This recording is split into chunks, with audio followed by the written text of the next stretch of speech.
जय माता दी। माघ मास में पड़ने वाली नवरात्रि को गुप्त नवरात्रि कहा जाता है। इस नवरात्रि में माँ दुर्गा और उनकी 10 महाविद्याओं की विशेष पूजा अर्चना की जाती है। इस साल माघ मास में पड़ने वाली गुप्त नवरात्रि शुक्ल पक्ष की प्रतिपदा तिथि से आरंभ हो रही है। माघ मास में पड़ने वाली गुप्त नवरात्रि को विशेष रूप से गुप्त साधनाओं के लिए जाना जाता है। गुप्त नवरात्रि के पहले दिन माँ काली की पूजा का नियम है।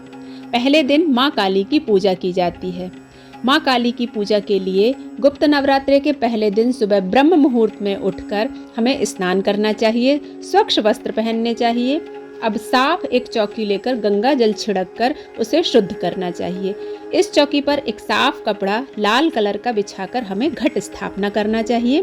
घट स्थापना करने के लिए मिट्टी, तांबे या स्टील के पात्र में जल भरकर चौकी पर रखना चाहिए। अब उसके ऊपर एक नारियल को मौली और चुन्नी से लपेटकर कलश के ऊपर स्थापित करना चाहिए। चौकी पर माँ काली की प्रतिमा या मूर्ति स्थापित करें। अब माँ काली की तस्वीर को रोली का टीका लगाएं, अक्षत अर्पित करें, पुष्प अर्पित करें, धूप दीप दिखाकर नैवेद्य अर्पित करें। पूरे विधि विधान और श्रद्धा के साथ माँ काली की पूजा करने से माँ काली शीघ्र ही प्रसन्न होती हैं।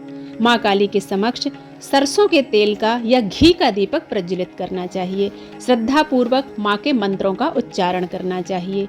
देवी कवच अर्गला स्तोत्र का भी पाठ करना चाहिए और अंत में श्री सूक्तम का पाठ करना चाहिए। इससे हमारे घर में स्थायी लक्ष्मी निवास करती है। जिस आसन पर आप बैठते हैं उसका रंग भी लाल कलर का होना चाहिए।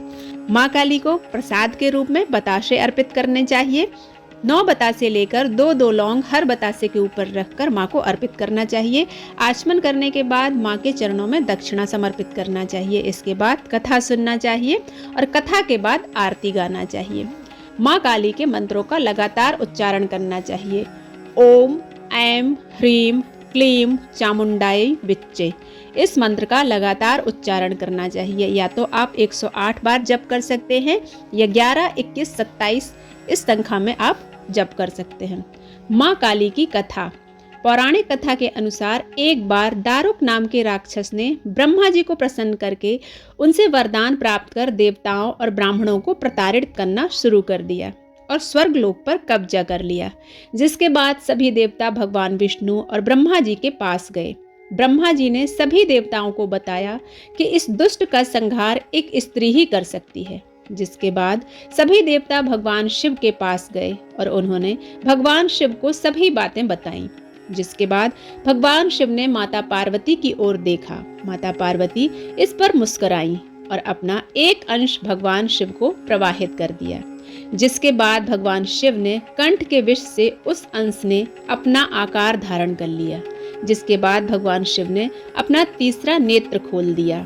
उनके इस नेत्र से विकराल रूप वाली काली उत्पन्न हुई। माँ काली के ललाट में तीसरा नेत्र और चंद्र रेखा थी। माँ काली के भयंकर व विशाल रूप को देखकर देवता व सिद्ध लोग भागने लगे। जिसके बाद माँ काली का दारूक और उनकी सेना के साथ भयंकर युद्ध हुआ।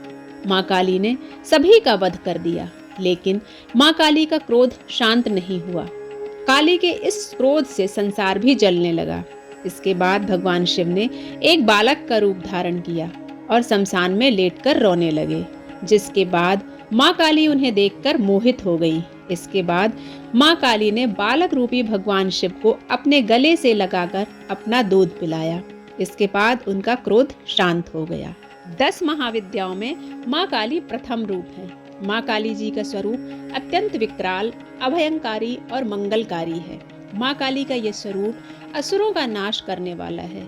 यदि कोई व्यक्ति गुप्त नवरात्रि के दौरान माँ काली की पूजा करता है तो उसके ऊपर सामने आसुरी शक्तियों का कोई असर नहीं होता है। माँ काली की पूजा करने वाले व्यक्ति को रूप, यश, जय की प्राप्ति होती है। समस्त सांसारिक बाधाएं खत्म हो जाती हैं। माँ काली ने चंड मुंड का संहार किया था, इसलिए इन्हें चामुंडा के नाम से भी जाना जाता है। माँ काली अपने गले मुंडमाला धारण करती हैं। इनके एक हाथ में खड्ग और दूसरे हाथ में त्रिशूल और तीसरे हाथ में कटा हुआ सिर होता है। माँ दुर्गा ने रक्त बीज नाम के असुर का वध करने के लिए काली का अवतार धारण किया था। 10 महाविद्याओं में माँ काली प्रथम देवी है। गुप्त नवरात्रों में प्रथम दिन माँ काली की आराधना की जाती है। जो लोग तंत्र शक्तियाँ प्राप्त करना चाहते हैं, उन्हें गुप्त नवरात्र के पहले दिन विशेष रूप से माँ काली की पूजा करनी चाहिए। इसके अलावा माँ काली की आराधना करने से सभी प्रकार की तंत्र बाधाओं से छुटकारा मिलता है। जो लोग अपने शत्रुओं से बहुत परेशान रहते हैं, उन्हें गुप्त नवरात्रि में माँ की आराधना करनी चाहिए। ऐसा करने से शत्रुओं से मुक्ति मिलती है। माँ काली की पूजा करने से अकाल मृत्यु का भय भी दूर हो जाता है। गुप्त नवरात्रि में 2 तरीकों से माँ काली की पूजा की जाती है।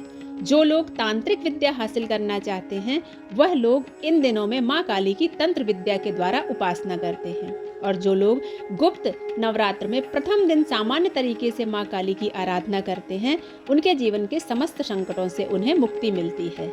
इस प्रकार से माँ भगवती के प्रथम दिन में महाकाली की पूजा करना चाहिए, जो हमारे जीवन को सुख, शांति और समृद्धि से भर देती है। यह कथा और यह पूजन विधि अगर आपको अच्छी लगती है तो आप इस वीडियो को लाइक करें, शेयर करें और सब्सक्राइब करना बिल्कुल ना भूलें। मिलते हैं दूसरे दिन की कथा के साथ, माँ भगवती के साथ। तब तक के लिए जय माँ अम्बे।